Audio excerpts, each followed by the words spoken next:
Asanteni sana, na mimi nimefurahi kurudi hapa Malava sababu tumetembea hapa sana.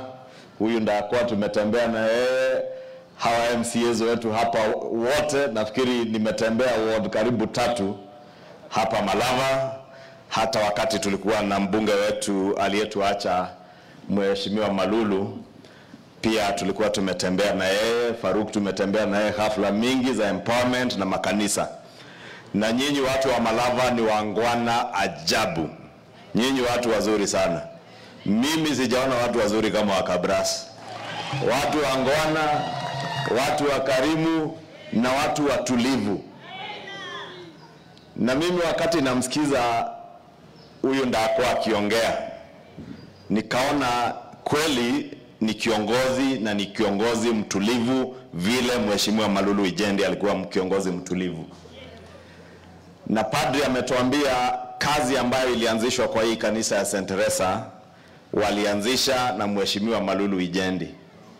Na yule ametuita hapa kuja kukamilisha hiyo kazi ni huyu Mheshimiwa Ndakwa na padri wetu. Wamefanya vizuri au hawajafanya vizuri? Kwa hivyo ni kuoneshana hata matakwa ya Mwenyezi Mungu ni ile kazi ambayo Malulu alikuwa ameanzisha, huyu Ndakwa amalizie, ikiwemo ya kanisa na hata ile ya huko nje, ya mashule, ya barabara ambazo zinajengwa, ya maji, ya kuunganisha watu na stima, mambo ya affordable housing, mambo ya wakulima wetu. Hayo yote ishara ni kuwa Mwenyezi Mungu anatutakia mema kama wana Kabras, watu ya Malava, na anataka hiyo kazi iendeshwe na huyu Ndakwa. Nyinyi mmeona hiyo ishara kweli? Unajua padri, sababu ni kazi ya Mungu na ni ya kanisa, si angeita mtu yeyote, lakini Mungu amemwelekeza amualike Mheshimiwa Ndakwa, na Ndakwa na yeye atualike sisi kama marafiki wake. Na hivyo umetualika Mheshimiwa Ndakwa, nataka nikuhakikishie kwa majaliwa ya Mwenyezi Mungu na kwa matakwa ya watu wa Malava, ukiwa mbunge wa hapa baada ya uchaguzi mdogo unaokuja, sisi pia tutaendelea kuungana na wewe kuhakikisha ya kuwa kazi ya Malava haitasimama hata kidogo. Iwe ni ya kanisa, iwe ni ya mashule, iwe ni ya barabara, ya kuunganisha watu kwa stima, kazi yote ambayo inafaa kufanywa na serikali. Na umefanya vizuri, umehesabu viongozi waliokuwa hapo mbeleni, na ukasema wamefanya kazi na serikali zilizokuwa. Mheshimiwa Malulu Ijendi mwaka wa 2022 angefanya kazi na wengine, lakini alichagua afanye kazi na William Ruto ili tuunde serikali ambayo itawatuunganisha sisi wote kama Wakenya. Na Mwenyezi Mungu alipomchukua, Mheshimiwa Malulu Ijendi alikuwa anawapenda na alikuwa amewajali watu wa Malava sana. Hiyo nasikia Faruk akisema hapa, akiingia bunge jina la Malava lilikuwa kipao mbele. Ndiye alikuwa naibu wa mwenyekiti wa kamati ya elimu. Mambo ya elimu akiongelea mambo ya walimu na elimu, alikuwa pia mambo ya mashule ya Malava haachi nyuma. Na huyo kiongozi alifanya kazi na serikali sababu alitakia watu wa Malava maendeleo. Mimi nakubaliana na Ndakwa, na vile hata chairman wa Interfaith amesema tuendelee kufanya kazi na serikali ambayo iko, ili kwa matakwa ya Mwenyezi Mungu, na vile ilikuwa maombi ya marehemu Malulu Ijendi, maendeleo ambayo alipangia watu wa Malava iwafikie. Na nimesema tukiwa hapa kanisa la African Church of the Holy Spirit, mimi sababu tuliingia bunge mwaka moja 2013 na Mheshimiwa Malulu, mipango ya maendeleo ya Malava, tumefanya mambo mengi ya kupanga maendeleo ya Malava na yeye na huyu speaker wetu. Mwaka wa 2022 wakati amechaguliwa, Mheshimiwa Wetangula akakuwa speaker wetu, akaunganisha viongozi wote wa Western Kenya na mimi kama kiongozi wa wengi, mimi ni ex officio wa ile caucus ya Western Kenya. Mimi nakuanga hapo, wakikutana lazima nikae hapo, ili wakipanga mambo ya budget, speaker ananiambia hakikisha imegawa vizuri na pesa imeingia kwa budget ili maendeleo ifikie watu ya Western Kenya. Kwa hivyo mimi naelewa Ndakwa. Mimi naelewa yale mambo ambayo Malulu alikuwa amepanga ya maendeleo ya hapa Malava. Ile mambo ameweka kwa kabati pale bunge, iko ingine iko, unajua kuna yenye inawekelewa kwa meza, ingine hapa kwa drawer chini, ingine imewekwa kwa cupboard hapa nyuma. Hiyo yote mimi najua mahali iko. Na mimi siwezi pia mtu mwingine isipokuwa huyu Ndakwa. Sababu nimeona huyu ni mtu muongoa. Si ni mtu mungwana? Mtamleta bunge jameni? Mtaleta Ndakwa bunge? Mumeamua Ndakwa aje tufanye naye kazi kwa bunge? Na mimi nipelekane na yeye bumper to bumper kwa mambo ya maendeleo? Nimuonyeshe mahali anapiga kona, mahali anashika kitu, anakimbiza nyumbani kwanza, alafu anarudi Nairobi, anasema watu wa Malava bado hajapata kitu. Sio ndio mambo ya kujipanga? Na huyu Ndakwa ni mtu mchachari. Huyu ni mtu anajua kujipanga. Si amekuwa MCA? Na tumefanya kazi na yeye, mimi nimempiga darubini, nimeona huyu ni kiongozi ataweza kupeleka Malava mbele. Kweli si kweli jameni? Si mnamjua? Si mnamuona? Kura mumemwekea? Mutaomba Mwenyezi Mungu siku hiyo muamke asubuhi mapema. Ikifika saa 2 polling station yote tuwe tumeweka Ndakwa, Ndakwa, Ndakwa, Ndakwa, Ndakwa. Hata wale wanaongea Kikuyu hapo watasema Ndakwa wakwa, Ndakwa wakwa. Hiyo ni kusema Ndakwa wangu. Mutaanga mkisema Ndakwa wakwa, Ndakwa. Hiyo siku itakuwa namna hiyo. Na mimi akija bunge tupangana na speaker na Rais William Ruto, si ndio?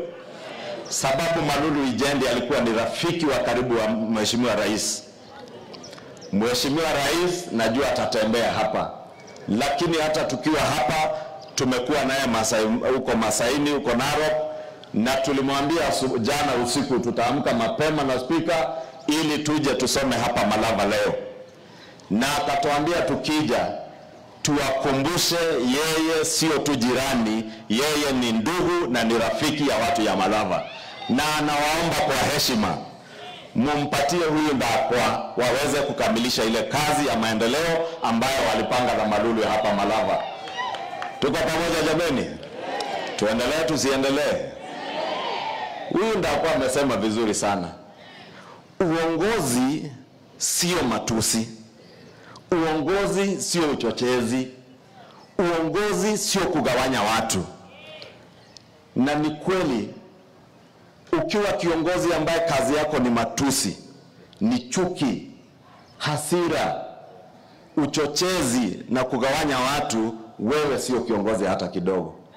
Na huyu Ndakwa amesema vizuri, yeye atakuwa ni kiongozi wa kuzingatia maendeleo na matakwa ya watu wa Malava, sio chuki, sio uchochezi, sio ukabila, sio matusi. Ndakwa endelea kuwa hapo. Wewe naona miaka hapo ya mbeleni, mimi tutapangana ili hiyo kiti ya leader of majority ama chairman ya budget, ukikaa bunge hii term, ukienda term ya pili hata wewe unaweza endesha. Si mtu ya kuunganisha watu anafaa kukaa akipanda ngazi. Ndakwa mtampandisha sasa kutoka MCA aende mbunge. Akija bunge nipange yeye akuwe chairman na akuwe leader of majority. Mambo ni kupangana namna hiyo. Ama mnaona kama sisi hatupangani? Nyinyi mtatupanga. Hata huyu Weta mtampanga. Huyu Papa Aroma mtampanga.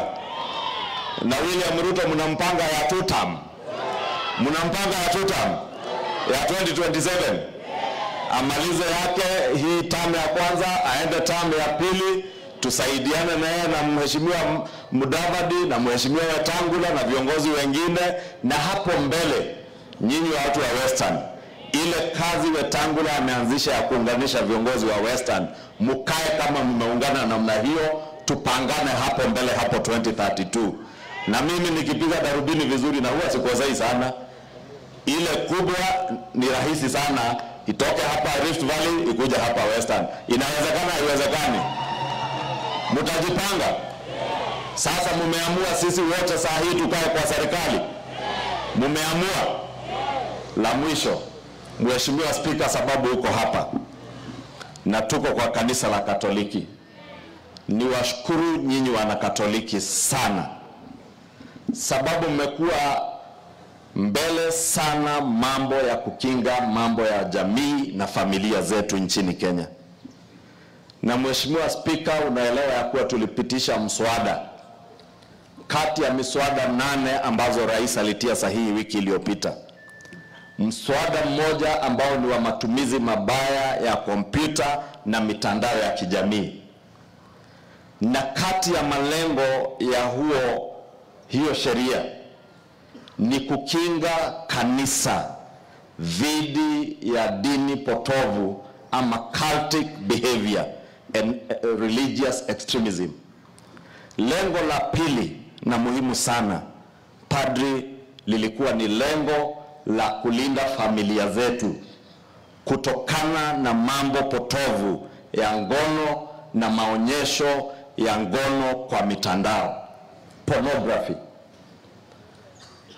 And Mr. Speaker, unajua wale watu ambao ni wa matusi, wale watu ambao ni wa porojo, they have been peddling lies that the Computer Misuse and Cybercrimes Amendment Bill or Act is there to undermine the rights of Kenyans to communicate or to engage with each other on social media. Far from the truth, the Computer Misuse and Cybercrime Act of 2025 is designed or was modeled to protect the Kenyan families that have suffered. The proposal of that bill, because it was not even a government bill, it was a bill sponsored by the member for Wajir East, the Honorable Daud Aden. He told us that as a Muslim leader, he has seen the suffering of families where people, adults, are accessing pornographic sites. They leave their gadgets, their children access the same pornographic sites, and we are destroying the fabric of our country through access to pornographic sites. That is what that bill sought to protect. It sought to protect our nation from religious extremism and cultic behaviors, the kind of thing that we saw happen in Shakahola some years ago. And everybody was asking, where was the government when so many people died in Shakahola?